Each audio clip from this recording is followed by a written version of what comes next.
S ವೀಕ್ಷಕರೇ, ನೀವು ನೋಡ್ತಾ ಇರೋ ಈ ಮಾಸ್ಕ್ ಅಂದ್ರೆ 2 ವರ್ಷದ ಹಿಂದೆ ಇದಕ್ಕೆ ಭಾರಿ ಡಿಮ್ಯಾಂಡ್ ಇತ್ತು. ಈಗ ಅಂಥವುದೇ ಸನ್ನಿವೇಶ ಮತ್ತೆ ಸೃಷ್ಟಿಯಾಗಿದೆ. ಎಸ್, ಓದಿಯ ಗವಾಕ್ಷಿ ಅಂದ್ರೆ ಬಂದ್ಯ ಪಿಶಾಚಿ ಅನ್ನೋ ಹಾಗೆ ಕಿಲ್ಲರ್ ಕೊರೋನಾ ಮತ್ತೆ ಎಂಟ್ರಿ ಆಗಿದೆ.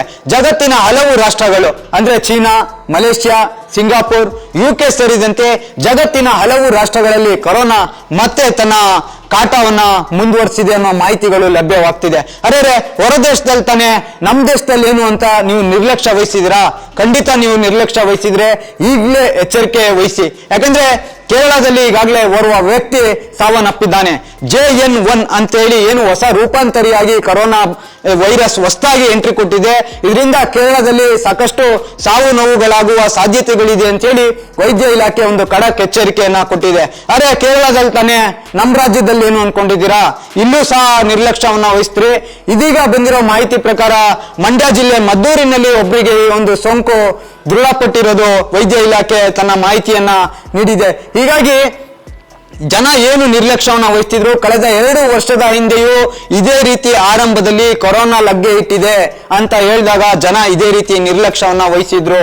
ಯಾವಾಗ ಕೇರಳದಲ್ಲಿ ಓರ್ವ ವ್ಯಕ್ತಿ ಸಾವನ್ನಪ್ಪದ, ಅದಾದ ಬಳಿಕ ಏನು ಗುಲ್ಬರ್ಗಾ ಭಾಗದಲ್ಲಿ ಓರ್ವ, ಕಲಬುರಗಿಯಲ್ಲಿ ಓರ್ವ ವ್ಯಕ್ತಿ ಸಾವನ್ನಪ್ಪ, ಇದಾದ ಕೆಲವು ದಿನಗಳಲ್ಲಿ ಸಾಕಷ್ಟು ಸಾವು ನೋವುಗಳಾಗಿದ್ದನ್ನ ನಾವು ಯಾರು ಮರ್ತಿಲ್ಲ. ಈ ನಡುವೆ ಈಗ ಮತ್ತೆ ಆರೋಗ್ಯ ಇಲಾಖೆ ಒಂದು ಖಡಕ್ ಎಚ್ಚರಿಕೆಯನ್ನ ಕೊಡ್ತಾ ಇದೆ. ದಯವಿಟ್ಟು ಜನರು ಮಾಸ್ಕ್ ಅನ್ನ ಧರಿಸಿ, ಸ್ಯಾನಿಟೈಸರ್ ಅನ್ನ ಬಳಸಿ, ನಡುವೆ ಅಂತರವಿರಲಿ ಅಂತ ಈಗಾಗಲೇ ಹೇಳ್ತಾ ಇದ್ರು ಸಹ ಯಾವುದೇ ಜನ ಇದನ್ನ ಮುಂಜಾಗ್ರತಾ ಕ್ರಮವಾಗಿ ಸ್ವೀಕರಿಸ್ತಿಲ್ಲ. ಯಾರು ಮಾಸ್ಕ್ ಅನ್ನ ಧರಿಸ್ತಿಲ್ಲ, ಸ್ಯಾನಿಟೈಸರ್ ಅನ್ನ ಬಳಸ್ತಿಲ್ಲ. ನಿನ್ನೆ ಅಷ್ಟೇ ಆರೋಗ್ಯ ಸಚಿವರಾದಂತ ದಿನೇಶ್ ಗುಂಡೂರಾವ್ ಒಂದು ಮೀಟಿಂಗ್ ಅನ್ನ ಮಾಡಿದ್ದಾರೆ ಬೆಂಗಳೂರಲ್ಲಿ. 60 ವರ್ಷ ಮೇಲ್ಪಟ್ಟಂತ ವಯೋವೃದ್ಧರಿಗೆ ಮಾಸ್ಕ್ ಕಡ್ಡಾಯ ಎಂಬ ಆದೇಶವನ್ನ ಮಾಡಿದ್ದಾರೆ.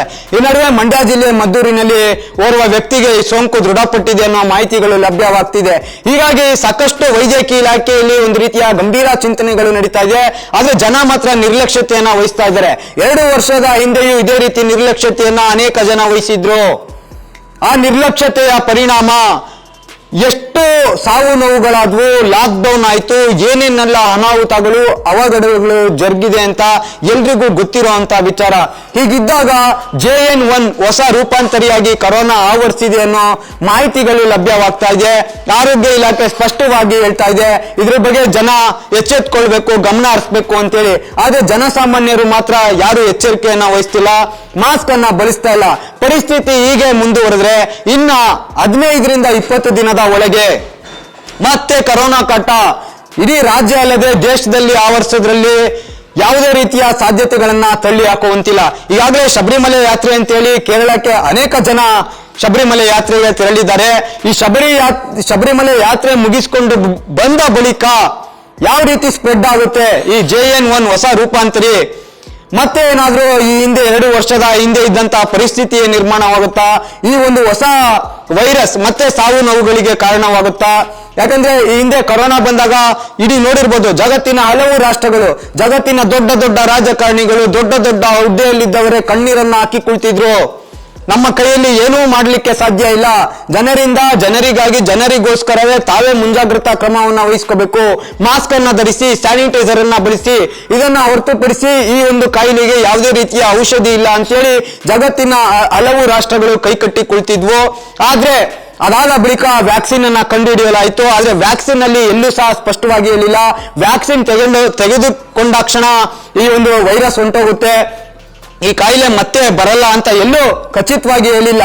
ಆದ್ರೆ ಹೊಸ ರೂಪ, ಯಾಕಂದ್ರೆ ಹಿಂದೆಯಿಂದನೂ ಹೇಳ್ತಾ ಇದ್ರು 2000 ಇದು ಸುಮಾರು ವರ್ಷ ಇರುತ್ತೆ ವೈರಸ್, ಸದ್ಯಕ್ಕೆ ಈ ವೈರಸ್ ಏನೊಂದು ನಿರ್ಮೂಲನೆ ಆಗಲ್ಲ ಅಂತೇಳಿ. ಇದಕ್ಕೆ ಪೂರಕ ಎಂಬಂತೆ ಈಗಾಗಲೇ ಜಗತ್ತಿನ ಹಲವು ರಾಷ್ಟ್ರಗಳು, ನಾನಾಗ್ಲೇ ಹೇಳ್ದಂಗೆ ಸಿಂಗಾಪುರ್, ಮಲೇಷ್ಯಾ, ಚೀನಾ, UK ಈ ಭಾಗಗಳಲ್ಲಿ ಕೊರೋನಾ ಕೇಕೆ ಆವರಿಸಿದೆ. JN1 ಹೊಸ ರೂಪಾಂತರಿಯಾಗಿ ಆವರಿಸಿರೋದು.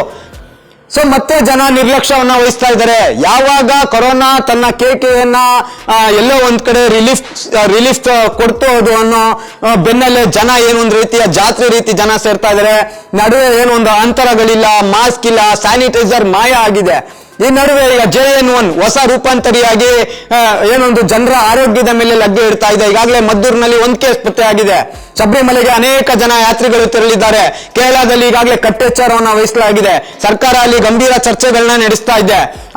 ಅನೇಕ ಕಡೆ ಏನೊಂದು ಬಸ್ಗಳಿಗೆ ಸ್ಯಾನಿಟೈಸರ್ ಮಾಡ್ತಾ ಇದ್ದಾರೆ, ಮತ್ತೆ ಚೆಕ್ ಪೋಸ್ಟ್ ಗಳಲ್ಲಿ ತೀವ್ರ ತಪಾಸಣೆಯನ್ನ ನಡೆಸಲಾಗ್ತಾ ಇದೆ. ಆದ್ರೆ ಜನ ನಿರ್ಲಕ್ಷ್ಯ ವಹಿಸಿದ್ರೆ ಇದರ ಬಗ್ಗೆ ಏನಾದ್ರೂ ಜನ ಮುಂಜಾಗ್ರತೆ ವಹಿಸಿ ಮಾಸ್ಕ್ ಧರಿಸದೆ ಸ್ಯಾನಿಟೈಸರ್ ಬಳಸದೆ ಇದೇ ರೀತಿ ಪರಿಸ್ಥಿತಿಗಳನ್ನ ಮುಂದುವರಿಸಿದ್ರೆ ಕಳೆದ 2 ವರ್ಷದ ಹಿಂದೆ ಏನು ಸಾವು ನೋವುಗಳಾಗಿತ್ತು ಮತ್ತೆ ಆ ಸಾವು ನೋವುಗಳು ಮರುಕಳಿಸುವ ಎಲ್ಲಾ ಸಾಧ್ಯತೆಗಳಿದೆ. ಸ್ಪಷ್ಟವಾಗಿ ಸರ್ಕಾರಗಳು ಸಹ ಇಲ್ಲಿ ಉಡಾಫೆಯನ್ನ ಮಾಡಬಾರ್ದು. ಈ ಹಿಂದೆ ಕೊರೋನಾ ಬಂದಿದೆ, ಚೀನಾದಲ್ಲಿ ಕೊರೋನಾ ಕೇಕೆ ಆಗ್ತಾ ಇದೆ, ಅನೇಕ ಜನ ಸಾವನ್ನಪ್ಪಿದ್ದಾರೆ ಅಂದಾಗ ಸಾಕಷ್ಟು ಜನ ಮಾತನಾಡಿದ್ರು, ಅಯ್ಯೋ ಚೀನಾಲ್ ತಾನೇ ನಡೀತಾ ಇರೋದು, ನಮ್ಗೇನ್ ತೊಂದ್ರೆ, ಚೀನಾ ಎಲ್ಲೋ ಇದೆ, ನಾವೆಲ್ಲೋ ಇದೀವಿ, ಅಲ್ಲಿಗೂ ನಮಗೂ ಸಾಕಷ್ಟು ಡಿಫ್ರೆನ್ಸ್ ಇದೆ, ಸಾಕಷ್ಟು ದೂರ ಇದೆ, ನಮ್ಮಿಂದ ಸೋಂಕಿತರು ಜಾಸ್ತಿ ದೂರ ಇದ್ದಾರೆ ಅಂತ ನಿರ್ಲಕ್ಷ್ಯವನ್ನ ವಹಿಸಿದ್ರು. ಸರ್ಕಾರಗಳು ಸಹ ಆಯಾ ರಾಜ್ಯದ ಅನೇಕ ಸರ್ಕಾರಗಳು ಇದೊಂದು ಸುಳ್ಳು, ಈ ರೀತಿಯ ಯಾವುದೇ ರೀತಿಯ ವೈರಸ್ಗಳಿಲ್ಲ ಅಂತೇಳಿ ಆರಂಭದಲ್ಲಿ ನಿರ್ಲಕ್ಷ್ಯದ ಮಾತುಗಳನ್ನ ಆಡಿ ಅದಕ್ಕೆ ರಾಜಕೀಯವನ್ನ ಬೆಸೆಯೋದಿಕ್ಕೆ ಮುಂದಾಗಿದ್ರು. ಆದ್ರೆ ಕಾಲಕ್ರಮೇಣ ಯಾವಾಗ ಕೊರೋನಾ ತನ್ನ ರೌದ್ರ ನರ್ತನವನ್ನ ತೋರಿಸ್ತು ಆಗ ದೇಶದ ಎಲ್ಲ ರಾಜ್ಯಗಳ ಆಯಾ ರಾಜ್ಯ ಸರ್ಕಾರಗಳು ಹೌದು ಕೊರೋನಾ ಮುಂದೆ ನಾವೇನೂ ಮಾಡ್ಲಿಕ್ಕೆ ಸಾಧ್ಯ ಇಲ್ಲ, ಕೊರೋನಾಗೆ ನಮ್ಮಿಂದ ಪರಿಹಾರ ಇಲ್ಲ ಅಂತ ಇಡೀ ಹಲವು ರಾಜ್ಯದ ಹಲವು ಸರ್ಕಾರಗಳು ಕೈಕಟ್ಟಿ ಕುಳಿತದನ್ನ ನಾವು ನೋಡ್ಬೋದು. ಇನ್ನಾದ್ರೂ ಭಾರತದಲ್ಲಿರುವಂತಹ ಅನೇಕ ರಾಜ್ಯಗಳ ಸರ್ಕಾರಗಳು ಗಮನವನ್ನ ವಹಿಸಬೇಕು. ಪ್ರವಾಸಿಗರಿಗಾಗ್ಬೋದು ಅಥವಾ ಏನೊಂದು ಪ್ರೇಕ್ಷಣಾ ಸ್ಥಳಗಳು, ಪ್ರವಾಸಿ ಸ್ಥಳಗಳು, ದೇವಸ್ಥಾನಗಳು ಇಲ್ಲೆಲ್ಲ ಏನೊಂದು ಮುನ್ನೆಚ್ಚರಿಕೆ ಕ್ರಮವನ್ನ ವಹಿಸದೆ ಹೋದ್ರೆ ಮತ್ತೆ ಸಾವು ನೋವುಗಳಾಗುತ್ತೆ. ಆರಂಭದಲ್ಲಿ ಹೇಳ್ತಾ ಇದ್ದಾರೆ ಇದೇನಂತ ಏನು ದೊಡ್ಡ ಮಟ್ಟಕ್ಕೇನು ಹೋಗಲ್ಲ, ಪೀಕ್ ಹೋಗಲ್ಲ ಅಂತ. ಅದೇ ಯಾರು ಸಹ ಈ ವಿಚಾರದಲ್ಲಿ ಭವಿಷ್ಯನು ಹೇಳಲಿಕ್ಕಾಗಲ್ಲ ಅಥವಾ ನಿಖರವಾಗಿ ಹೀಗೆ ಆಗುತ್ತೆ ಅಂತ ಹೇಳಲಿಕ್ಕಾಗಲ್ಲ. ಇದು ಜ್ಯೋತಿಷ್ಯ ಅಲ್ಲ, ಇದು ಶಾಸ್ತ್ರ ಅಲ್ಲ, ಇದು ವೈದ್ಯಕೀಯ ಇಲಾಖೆ ಕೊಟ್ಟಿರುವಂತ ಎಚ್ಚರಿಕೆಯ ಗಂಟೆ. ಕಳೆದ ಬಾರಿಯೂ ಇದೇ ರೀತಿ ಎಚ್ಚರಿಕೆಯನ್ನ ಕೊಟ್ರು. ಆರೋಗ್ಯ ತಜ್ಞರುಗಳು ಹೇಳಿದ್ರು, ಅನೇಕ ತಜ್ಞ ವೈದ್ಯರುಗಳು ಹೇಳಿದ್ರು ಕೊರೋನಾ ಬಹಳ ಡೇಂಜರಸ್ ವೈರಸ್, ಮನುಷ್ಯರನ್ನ ಬಲಿ ಪಡೆಯುತ್ತೆ ಅಂತ. ಆದ್ರೆ ನಮ್ಮಲ್ಲಿನ ಅನೇಕ ಏನೊಂದು ಜ್ಯೋತಿಷಿಗಳಾಗ್ಬೋದು ಮತ್ತವರು ಇನ್ನೂ ಕೆಲವರು ನಾನಾ ವಿಶ್ಲೇಷಣೆಗಳನ್ನ ಮಾಡಿದ್ರು, ಇಲ್ವೇ ಇಲ್ಲ, ಯಾವ ಕೊರೋನಾ ಇಲ್ಲ ಕಣ್ರಿ ಅಂತ. ಆದ್ರೆ ನೀವೇ ನೋಡಿದ್ರಿ ಎಷ್ಟು ಸಾವು ನೋವುಗಳಾಯ್ತು, ಏನೆಲ್ಲ ಲಾಕ್ಡೌನ್ ಆಗಿ ಜನ ಯಾವ ರೀತಿ ಕಷ್ಟಗಳನ್ನ ಪಟ್ರು. ಜನರಿಗೆ ತಿನ್ನೋದಿಕ್ಕೆ ಅನ್ನ ಇರ್ಲಿಲ್ಲ, ಕುಡಿಯೋದಕ್ಕೆ ನೀರಿನ ಹಾಹಾಕಾರ ಇತ್ತು, ಹಣ ಇದ್ರೂ ಸಹ ಪ್ರಾಣ ರಕ್ಷಣೆಗೆ ಯಾರೊಬ್ರು ಮುಂದಾಗದಿರುವಂತ ಪರಿಸ್ಥಿತಿಗಳಿತ್ತು. ಈಗ ಅಂತಹುದೇ ಸನ್ನಿವೇಶಗಳು ಮರುಕಳಿಸದಂತೆ ಎಚ್ಚರಿಕೆಯನ್ನ ಜನಗಳೇ ವಹಿಸಬೇಕಿದೆ. ಈಗಾಗಲೇ ದಯವಿಟ್ಟು ಮಾಸ್ಕ್ ಅನ್ನ ಧರಿಸಿ, ಸ್ಯಾನಿಟೈಸರ್ ಅನ್ನ ಬಳಸಿ, ನಡುವೆ ಅಂತರವನ್ನ ಪಾಲಿಸಿ. ಹೀಗಾಗದಲ್ಲಿ ಮಾತ್ರ ಏನು ಈಗ ಮದ್ದೂರಿನಲ್ಲಿ ಕಾಣಿಸ್ಕೊಂಡಿದೆ ಕೇಸು, ಕೇರಳದಲ್ಲಿ ಕಾಣಿಸ್ಕೊಂಡಿದೆ, ಜಗತ್ತಿನ ಹಲವು ರಾಷ್ಟ್ರಗಳಲ್ಲಿ ಒಂದು ರೀತಿಯ ಈ JN1 ರೂಪಾಂತರಿತನ ಕಾಟುವನ್ನ ಮುಂದುವರಿಸಿದೆ. ಈಗಿನಿಂದಲೇ ನೀವೆಲ್ಲ ಸೇರಿ ಎಚ್ಚೆತ್ಕೊಂಡು ಮಾಸ್ಕ್ ಅನ್ನ ಧರಿಸಿ, ಸ್ಯಾನಿಟೈಸರ್ ಅನ್ನ ಬಳಸಿ, ನಡುವೆ ಅಂತರವನ್ನು ಕಾಪಾಡದೆ ಹೋದ್ರೆ ಇದು ಮಾರಕವಾಗುತ್ತೆ. ಎಚ್ಚರ ಕಟ್ಟೆಚ್ಚರ ಅಂತ ಹೇಳ್ತಾ ಇವತ್ತಿನ ಈ ಸ್ಪೆಷಲ್ ಮುಗಿಸ್ತಾ ಇದ್ದೀನಿ.